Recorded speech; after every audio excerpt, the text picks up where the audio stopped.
İndi burada belə bir sual yaranır. Burada hansı qlobal problem olmalıdır ki, aidiyyatı qurumlar hərəkətə keçsin? 2026-cı il 22 iyun tarixi. 3 ay bundan əvvəl yağan yağışların fəsadları hələ də davam eləyir. Sabunçu rayonu Maşlağa qəsəbəsində yerləşən bu məhəllənin sakinləri bildirir ki, dəfələrlə aidiyyatı qurumlara müraciət olunsa da bir əməkdaş gəlib əraziyə baxış keçirtmir və hər hansısa bir addım atılması istiqamətində tədbirlər görülmür. İndi burada belə bir sual yaranır. Burada hansı qlobal problem olmalıdır ki, aidiyyatı qurumlar hərəkətə keçsin?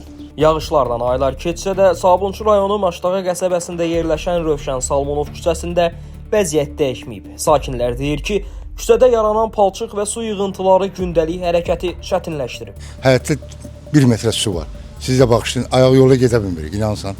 Acınacaqlı vəziyyətdir. Çox pis vəziyyətdir. Evin içi padval, gəlib ucu pola girib su. Heç kim də gəlir, heç kim gəlib maraqlanmayıb, deməyib ki, ay qardaş, ölürsünüz, qalırsınız, açsınız, susuz. Gediblər uşaqlar. Mən gedməmişəm, uşaqlar gediblər, icra hakimiyyətinə gediblər, hara gediblər. Heç kim gəlib şey eləməyib, maraqlanmayıb, boş verin. Neçə aydır belədir bu vəziyyət? 3 ay. 3 aydır ki, ha, 3 aydır başladım. Onların sözlərinə görə problemin həlli istiqamətində aidiyyatı qurumlar tərəfindən hər hansı tədbir görülmədiyindən məcbur qalıb öz vəsaitləri hesabına müəyyən işlər görüblər.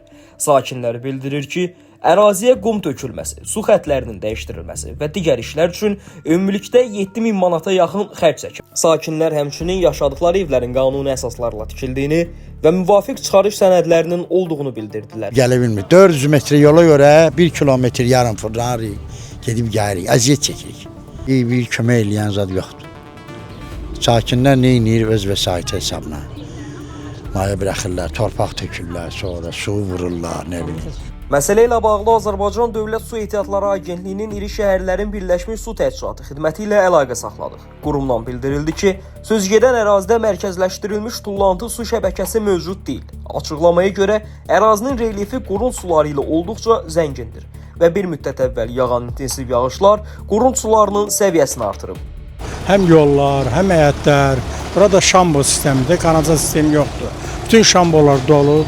İnsanların, sakinlərin əksəriyyəti kiraya gedib, evin qoyub burada bağlı, gedib kiraya məcbur olur. Bu vəziyyət sonra ikinci leysan olanda yenidən təzədən bu artdı, daha da acınacaqlı vəziyyət alındı. Bir dənə yardım da yoxdur. Müraciət eləmişsiniz, cavab vermir. Heç kəs yardım edir. TikTokda da, Facebookda da, internet saytlarında vermişik, ancaq heç maraqlanan olmayıb. Nəticədə ərazidə hazırki vəziyyət yaranıb.